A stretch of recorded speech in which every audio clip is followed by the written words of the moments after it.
lihat di gereja-gereja di sini, tapi yang terutama itu di gereja-gereja Amerika, Pak. Itu kan karena kita lihat politik yang di Eropa, Bapak tahu lah itu di Eropa, Amerika, bahkan di banyak juga persekusi di mana-mana, Nigeria, Syria dan lain. Nah, lalu banyak orang-orang yang pendeta dalam hal ini saya netral, Pak, yang percaya mengenai eskatologi itu, Pak. Nah, mereka tentang itu, tapi juga ada pendeta-pendeta yang dari Israel yang menjadi percaya, menjadi orang Kristen, ya. Tapi intinya orang yang sudah percaya, mereka yang sering membawakan mengenai eskatologi itu. Nah, ini banyak kan teori-teori mengenai kedatangan Yesus yang kedua kali. Nah, yang saya tanyakan ini, Pak, mungkin ayatnya dulu, baru pertanyaannya, Pak. Ayatnya dulu ya, di Wahyu 21, saya bacakan nih, ayat 24 dan 26. Ini mengenai Yerusalem baru, dan bangsa-bangsa akan berjalan di dalam cahayanya, dan raja-raja di bumi membawa kekayaan mereka kepadanya. Lalu catat ke 26 saja. Dan kekayaan dan hormat bangsa-bangsa akan dibawa kepadanya. Nah, ini yang mau saya tanyakan ini, satu kan ini mengenai eskatologi. Yang bedanya dengan yang sering kita baca dengan teks-teks yang lain, terutama perjanjian lama, itu kan ada, selain teks Alkitab kan ada konteks sejarah, Pak. Kerajaan, waktu, dan lain-lain. Nah, khusus untuk Yohanes ini kan belum, karena kan masih di kemudian hari yang dipercaya akan demikian. Nah, kemudian yang saya tanyakan itu dengan hubungannya, saya ingat yang Bapak sampaikan tadi, bahwa pada masa Salomo, pada pembangunan itu kan banyak seperti memaksa lah kepada dua suku Israel yang Efraim Manasye itu, sehingga mendatangkan ketidaksukaan. Jadi kesan itu kan kesan menekan, mendatangkan tidak kesukaan itu. Nah, yang saya tanyakan dalam tadi sebenarnya dua pertanyaan saya ini. Pertama mengenai sikap kita mengenai eskatologi secara umum, Pak, ya. Kemudian yang kedua dengan hubungannya tadi, Pak, karena ini dikatakan dan kekayaan dan hormat bangsa-bangsa akan dibawa kepadanya. Jadi saya kalau membayangkan ini, Pak, itu jadi semua bangsa-bangsa seperti disuruh datang ke Yerusalem untuk membawa, yang mengabdi tapi membawa sesuatu yang putih-putih gitu, Pak. Nah, ini tapi konteksnya yang ada kan, yang sedang pelajari ini kan hanya satu, yaitu Yohanes. Dia ditindas, dia di sini kan sedang di waktu menerima Wahyu ini kan dia sedang di Pulau Patmos, Pak. Terima kasih, Pak. Dalam dua tadi mengenai eskatologi, lalu mengenai membawa itu tadi, terima kasih, penting bawa berkas-berkasnya. Terima kasih. Terima kasih Bapak Sugeng. Baik Bapak Ibu sekalian, yang pertama kita bicara soal eskatologi di dalam konteks kitab Wahyu. Ada beberapa eskatologi, sebetulnya nggak cuma Wahyu, ada di Matius juga ada, di Daniel ada, Markus juga ada, Matius 25 dan seterusnya. Eskatologinya cukup banyak. Nah, bicara eskatologi ini, bicara paling sering kita akan menggunakan teks yang ada di kitab Wahyu. Hanya mesti sepakat dulu, Pak, yang Bapak Ibu, yang pertama soal kitab Wahyu ini kan kita membacanya sebagai kitab penglihatan, bukan kitab melihat atau mendengar. Jadi sepakat di awal bahwa antara ide penglihatan dan melihat itu dua hal yang berbeda atau dua hal yang tidak sama. Ketika kita berbicara penglihatan, berarti kita berbicara sesuatu yang belum tentu jelas, belum tentu blur atau blur, dan hanya sebatas simbol-simbol, sehingga banyak penafsiran yang menggunakan teks Wahyu ini sebagai teks yang ditulis Yohanes Patmos yang Wahyu ini sebagai teks simbol-simbol. Nah, untuk menafsirkan simbol butuh ilmu khusus, tapi kita nggak usah masuk ke ilmu tafsir simbol, dan langsung saja soal eskatologi, janji kedatangan. Di dalam konteks ini Wahyu hanya digambarkan Tuhan akan datang dengan macam-macam cara, bahkan ada gambaran 144.000 orang saja diselamatkan yang dipakai oleh saksi Yehova dan lain-lain. Cuma masalahnya karena penglihatan, apapun yang ditulis di situ kita tafsirkannya di dalam konteks simbol, harus punya kemampuan menafsir dalam konteks simbol yang seperti itu. Di dalam tafsir gereja untuk eskatologi pada umumnya mereka punya 3 model: premilenialisme, ada postmilenialisme, dan amilenialisme. Yang premilenialisme ini kan punya pandangan bahwa Yesus akan datang kembali sebelum masa kesengsaraan dan kemudian pemerintah berapa ya? 1000 tahun ya. Jadi premilenialisme ini Yesus datang Sebelum kesengsaraan dia akan datang pemerintah. Jadi orang percaya itu akan diselamatkan, aman-aman dalam mereka itu. Kemudian ada yang ide pos. Ada banyak gereja yang suka dengan premil lah begitu ya. Pokoknya sebelum kesengsaraan datang, kami berharap Tuhan Yesus datang. Nah, yang suka itu salah satunya Budia pasti. Rapture. Jangan sengsara lah pokoknya. Kemudian ada postmilenialisme. Pandangan ini secara garis besar Yesus datang kembali setelah kesengsaraan. Jadi kita masuk sengsara dulu, kemudian memerintah selama 1000 tahun. Jadi soro tenan gitu kan, sakit dulu baru memerintah.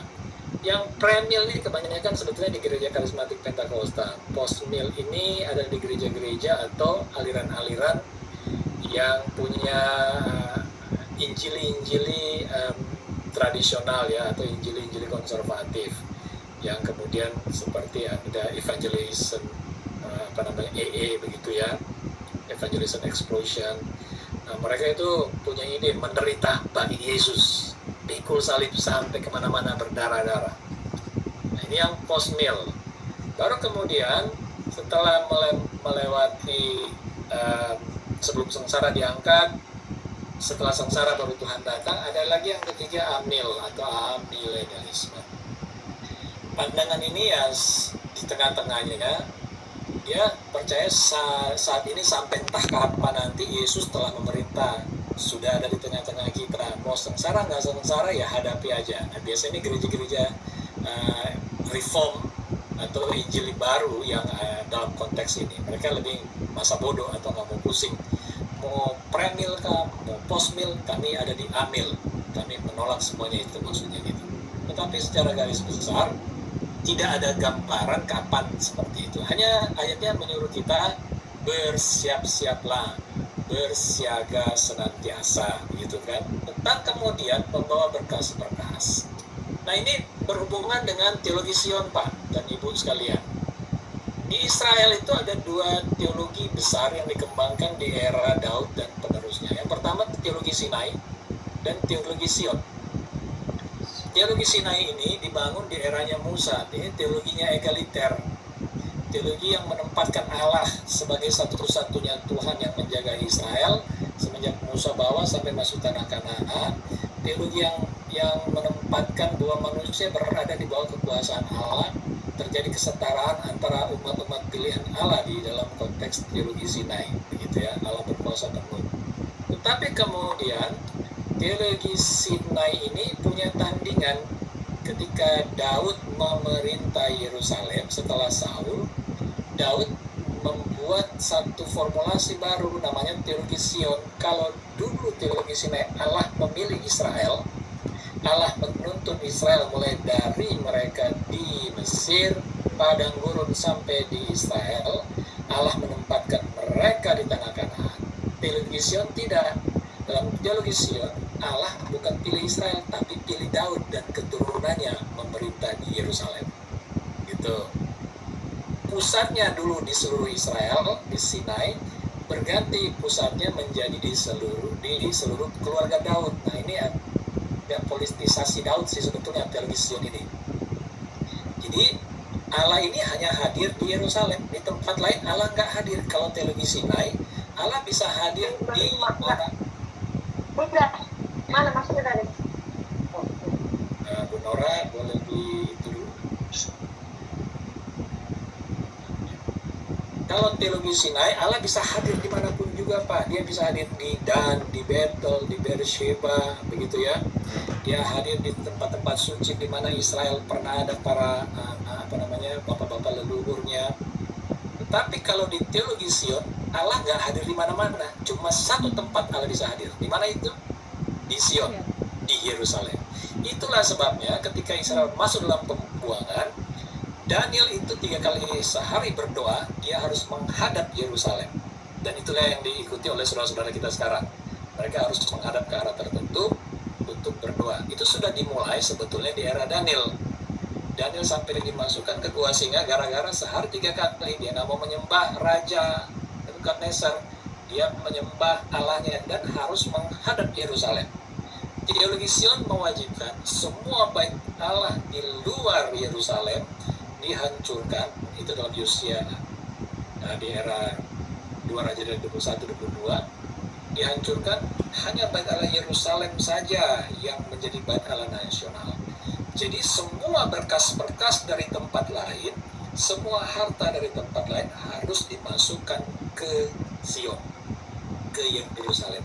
Kemudian diciptakanlah orang Indonesia lagu Oh Yerusalem, oh Yerusalem, kota mulia. Nah gitu kan, lagu GPD zaman dulu itu seingat saya. Hatiku rindu ke sana. Padahal bangunan teologi Yerusalem itu atau teologi Sion itu teologi yang dibangun oleh Daud dengan menghancurkan banyak tempat peribadatan yang dulu bapa leluhur pernah bangun di Betel, di Sikem, di Gilgal, di Yeriko, di Dan, dan seterusnya. Jadi dia memusatkan kerajaan ibadahnya cuma di Yerusalem. Oleh itu sebabnya sampai di era Salomo hanya Yerusalem saja. Ide bahwa semua akan datang ke situ, ide semua harus dikirim ke situ, dari situ Pak teologi Sionnya itu.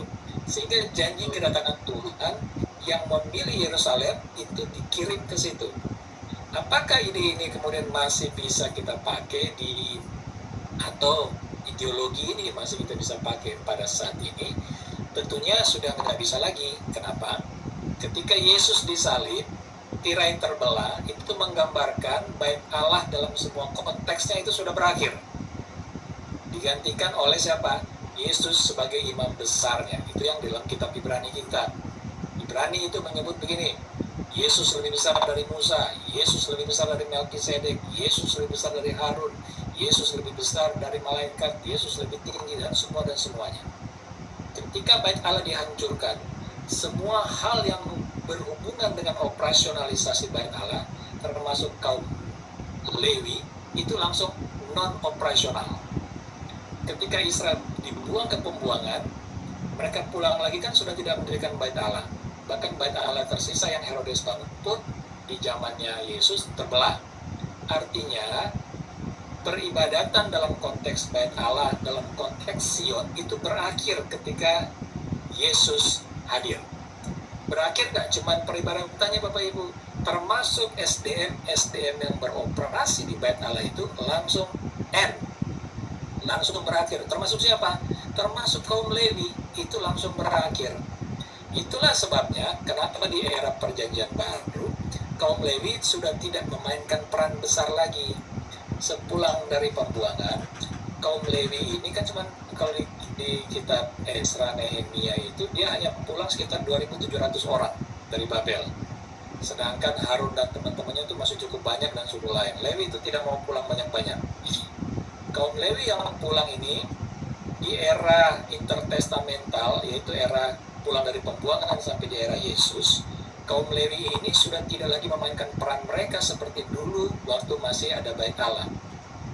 Mereka hanya ditugaskan oleh para imam-imam untuk menafsirkan kitab suci dan dan mendistribusikannya kepada umat. Nanti di era Yesus, kaum Lewi ini yang kemudian menjadi anggota ahli Taurat. Wah, mereka berubah fungsi sebetulnya. Jadi kaum Lewi ini dari yang tanda kutip baik menjadi ahli Taurat, ceritanya seperti itu.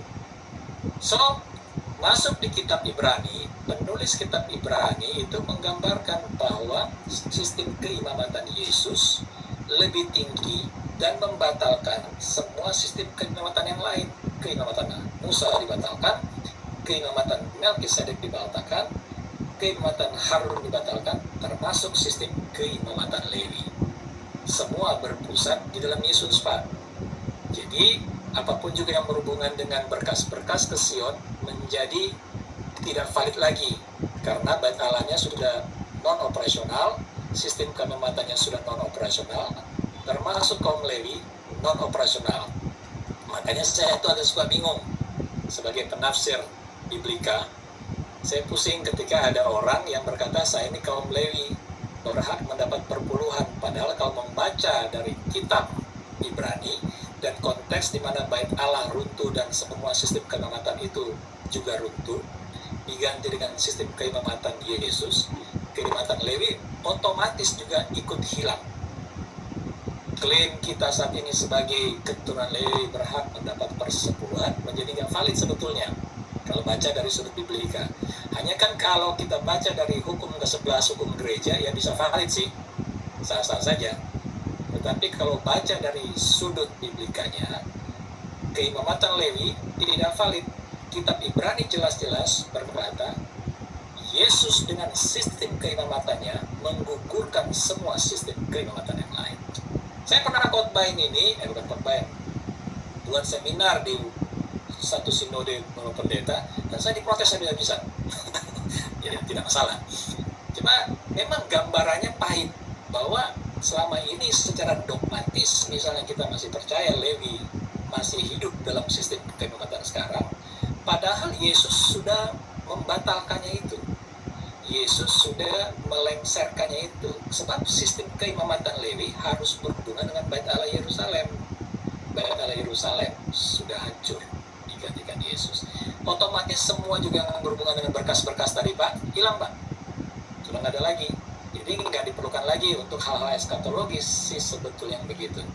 Cuma memang ini agak sulit diterima ya oleh banyak saudara-saudara atau banyak teman-teman di gereja formulasi ini. Itulah sebabnya saya juga nggak terlalu pernah sempat mau bikin buku ini, cuma nanti jadi polemik di antara orang Kristen, jadi sudah nggak jadilah. Tapi ya kalau Bapak Ibu memang membaca kitab Ibrani di Perjanjian Baru, di situ jelas sistem keimamatan Yesus Kristus melampaui semuanya. Demikian Pak Sugeng. Pak, boleh Pak, sebentar masih, maaf ya Pak. Monggo. Tapi saya kan ingat yang kemarin mengenai Derrida dan Nicole itu. Ya. Kecurigaan itu. Soalnya begini Pak. Begini, soalnya kalau nggak salah ya, yang saya baca itu kan, kitab Yohanes itu kan ditulisnya mestinya setelah Yesus mati dan dibangkitkan. Betul. Jadi setelah itu, jadi pun artinya kalaupun representasi misalnya bahwa tidak seperti itu, berarti kan ada sesuatu yang tersembunyi di dalam teks itu, atau kenapa Pak? Soalnya kalau ini kan seperti saya setuju dengan Bapak tadi mengenai Ibrani dan lain, tadi kan keimaman itu kan sudah nggak ada lagi yang tadi betul ya. Tapi karena masa ditulisnya kan lebih belakang, dan ini kan belum ada jarak karena kan mengenai yang di depan eskatologi. Nah jadi saya ingat yang dari Nicole tadi, kenapa kan memang jangan-jangan bahasa aslinya nggak begitu, atau kedua mungkin maknanya bukan begitu gitu Pak. Itu karena saya ingat jadi semacam kecurigaan, karena yang juga mungkin mencoba menjelaskan juga karena kan kitab Wahyu ini pernah keluar juga Pak dulu, masuk lagi kanon itu. Terima kasih Pak, sedikit saja maaf masih. Iya Bapak Ibu, kitab Wahyu ini dulu memang menjadi kitab yang penuh dengan perdebatan ketika mau masuk di dalam kanon, sama seperti pasal 16 dari kitab Roma. Pasal 16 kitab Roma itu baru dimasukkan kanon atau dimasukkan itu dalam teks Alkitab kita di pertengahan abad 14 atau 12. Sebelumnya tidak pernah dimasukkan. Bahkan ada beberapa teks dalam Alkitab karena tidak ada kesepakatan, itu teksnya biasa dikasih tanda kurung atau bracket.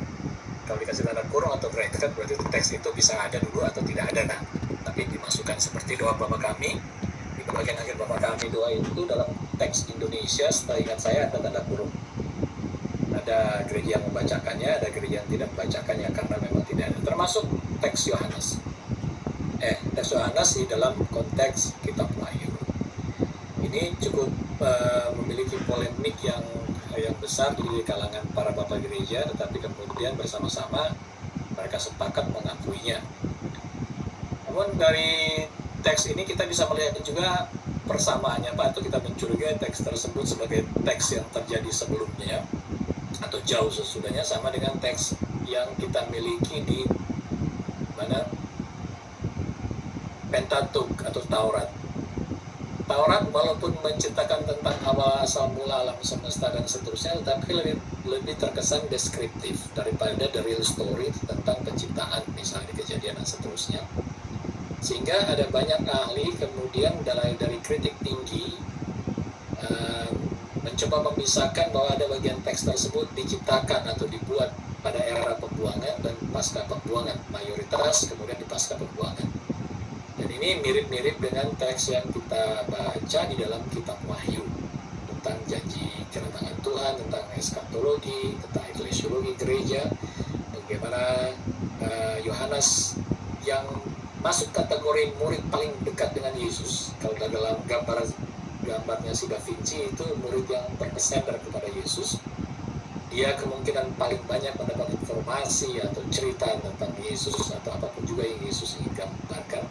Tapi yang jadi pertanyaannya, kenapa kemudian wahyu diceritakan di dalam konteks penglihatan, bukan melihat, dalam konteks yang lebih tersamar, yang konteks lebih abstrak. Nah ini yang menjadi kesulitan bagi kita para penafsir. Sehingga ketika dia berbicara tentang doktrin eskatologi, jadi tidak memberikan ruang kepastian tentang eskatologi itu sendiri, lebih ke arah pernyataan bahwa eskatologi akan terjadi. Kapan terjadinya tidak usah ditafsirkan. Lebih ke arah Yesus pernah janji akan datang, ya dia akan datang. Saya coba gambarkan, atau dalam konteksnya Yohanes coba gambarkan seperti simbolisasi. Itulah sebabnya banyak yang menghindari untuk membahas kitab Wahyu. Saya pribadi lebih melihat bahwa teks eskatologi ini teks tersamar yang dibangun oleh Yohanes, dan juga ada penulis lain selain dia yang membangun teks ini tersamar dalam kondisi tertentu untuk membangun pengharapan akan kedatangan Yesus di dalam konteks mazhab mereka yang menanti kedatangan Yesus di dalam konteks terkemudian, dan mazhab yang menantikan kedatangan Yesus tetapi gagal karena Yesus datang di dalam konteks yang tidak mereka harapkan. Jadi di Israel di era Yesus itu ada dua mazhab yang mencoba menantikan kedatangan Yesus. Yang pertama, sebetulnya mereka ini para pengikut Yeremia yang masih tetap yakin Yesus akan datang menjadi raja Israel, mendirikan kerajaan baru, yang kemudian mereka di dalam postur konstruksi orang-orang Yahudi, ahli-ahli Taurat yang ada di era Yesus yang menentang Yesus. Tetapi ada mazhab yang lain, yaitu keturunan Yesaya, yang mereka menyadari diri mereka ini sudah bersalah, berdosa kepada Tuhan, mereka dibuang, sudah syukur-syukur masih kembali, syukur-syukur Yesus mau datang. Mereka sudah tidak lagi mengharapkan kedatangan di dalam konteks fisikal seperti mazhabnya Yeremia. Mereka lebih mengharapkan kedatangannya yang lebih spiritual. Nah, Yohanes dan kawan-kawan ini adalah bagian dari mazhab ini, sehingga banyak dari mereka kemudian membangun teks-teks yang terkesannya cukup rumit tentang kedatangan, karena Yesus sendiri tidak pernah eksplisit berbicara soal dia kapan mau datang. Tetapi Yohanes mampu menggambarkan sedemikian rupa. Cuma dari awal dia sudah menguncinya sebagai warna teks penglihatan, Pak. Jadi untuk Wahyu ini saya lebih melihat bahwa ini ekspektasi, bukan ekspektasi, hope ya. Hope, pengharapan dari mazhab yang masih yang menyadari kekeliruan, kesalahan mereka selama menjadi pengikut Kristus di masa nenek moyang mereka sampai dibuang, tetapi punya pengharapan Allah akan datang. Cuma gambaran pengharapan mereka yang menyusahkan, yang tergambar di dalam kitabnya Yohanes ini. Nah, teks ini juga kalau diperhatikan baik-baik terbagi dari beberapa runutan peristiwa yang 7 penglihatan ini itu seringkali berdiri sendiri, yang lainnya awal-awal 1-3, pasal 1-3, baru kemudian lebih terkesan real pasalnya.